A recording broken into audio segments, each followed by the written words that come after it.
Hello there, ladies and gentlemen. So today we are going to do topic 6-7. Okay, so let's get started. Our vocabulary in the top box here, number 1, says a power of 10 is the result of multiplying 10 repeatedly. Powers of 10 can be written as multiplication expressions in standard form and in exponential form. So, a power of 10. So think about that. We did that way in the beginning of the year, right? So 10 times 1 would equal 10, right? So that would be 10 to the power of 1, right? Think about it. Our powers show how many zeros we have in our product, right? So that would equal 10. Okay?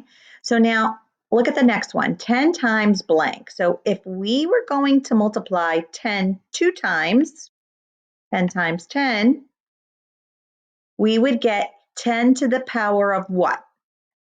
10 times 1 is 10 to the power of 1. 10 times 10 would be 10 to the power of, how many times are we multiplying 10? Twice, so 10 to the power of 2. And that means we would have 2 zeros in our product, and that would be 100, right? 2 zeros, power is 2, multiplying 10 two times. So now if we multiply 10 three times, 1, 2, 3, it would be 10 to the power of 3. And then how many zeros would we have in our product? We would have 3, so it would be 1,000. Okay, do you see the pattern that we're forming here? 10 times 1 would be 10 to the power of 1, 1 zero in our product. 10 times 10, 10 to the power of 2, 2 zeros in our product. 10 times 10 times 10 would be 10 to the power of 3, 3 zeros in our product. Okay? All right, let's continue along. Going to roll down here and scroll down here so we could see the next question. Number 2 says, booths are set up in a school cafeteria for a science fair. Each row of booths is 3.15 feet long. Each booth is 3.5 feet wide. How many booths are in each row? Okay, so they're already telling us that this is going to be division, right? Does anybody know how you could figure out from the word problem that this is going to be division as well? If you said that the keyword each is in here, you are correct, right? Each signals that we are using division. All the time? Not all the time, but most of the time. We still have to read the remainder of the problem, right? Each also pops up over here too. Okay. All right, so let's look at our key units, right? Circle our key units. And our question is asking us, we're underlining our question, how many booths are in each row? Okay, so down below here, they're showing us, they want us to estimate the quotient. They're showing us 31.5 divided by 31.5 was up here. Our other key unit was 3.5. So 3.5 should be in this blank here. If you weren't sure what should go here, if you looked down below to see what they were estimating to, you could see that they estimated the blank to 4. So 3.5, we should know that we're estimating that to 4, right? What would we estimate 31.5 to? If you said 32, you are correct. So now look at 32 and 4. What could we say about the relationship of these numbers? Are they compatible numbers? Can 32 be divided by 4 evenly? Yes, it can. How many times? If you said 8 times, that is correct. Okay. So 32 divided by 4 is 8. Okay. Let's scroll down and go to number 3. Number 3 says, it's continuing with this problem. By what power of 10 can the divisor be multiplied to make it a whole number? Okay, so now if we multiply something by the power of 10 by 10, right? What does that tell us to do with our decimal point?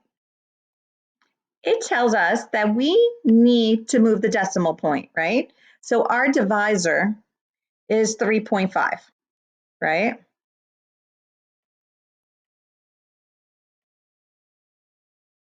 Okay, and by what power of 10? That they mean 10 to the first power, 10 to the second power. And how are we going to figure that out? Well, let's look at our decimal point. How many places would we have to move this decimal point to make it a whole number? If you said one place, that would be correct, right? We would have to move it one place to the right. And then 3.5 would not be 3.5. It would be, yes, it would be 35, right? So we would be multiplying it by 1 power of 10, right? So 1 power of 10 is 10. So I'm scooting down to number 4 here. We are multiplying 3.5 times 10, or 10 to the first power, and that is going to equal 35.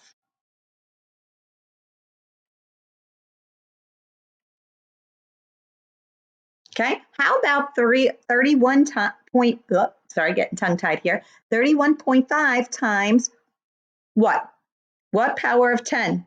How many places do I have to move the decimal point? Think about it. One place. So if I'm moving it one place, how many powers of 10?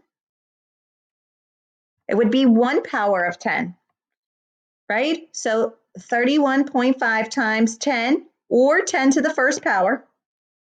And that is going to give me what number? When I move that decimal point over, it's not going to be 31.5, it's going to be 315.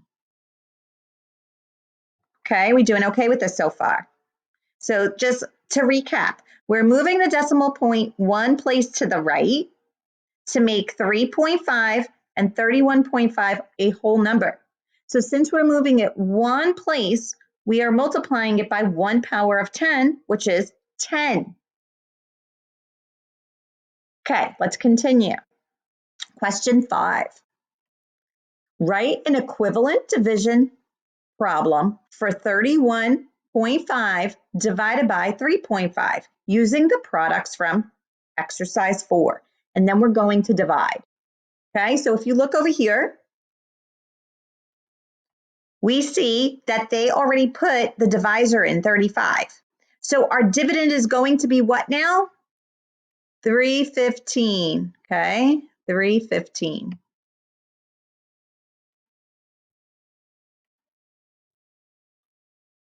All right, so now they are already showing us that 35 goes into 315 evenly because we have 315 subtracting from here. But now we have to find how many times it goes into it evenly, okay?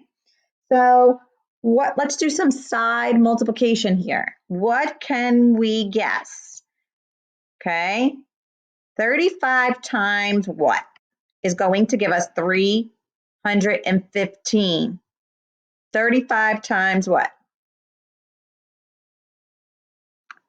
So think about it. If I don't know the 35 times table off the top of my head, but I do know that if I multiply 35 times 10, I'm going to get 350. So what can I multiply 35 by that's going to give me a number that's close to 315? I don't know about you, but I think I'm going to try 9 first. 9 times 5 is, yes, 45.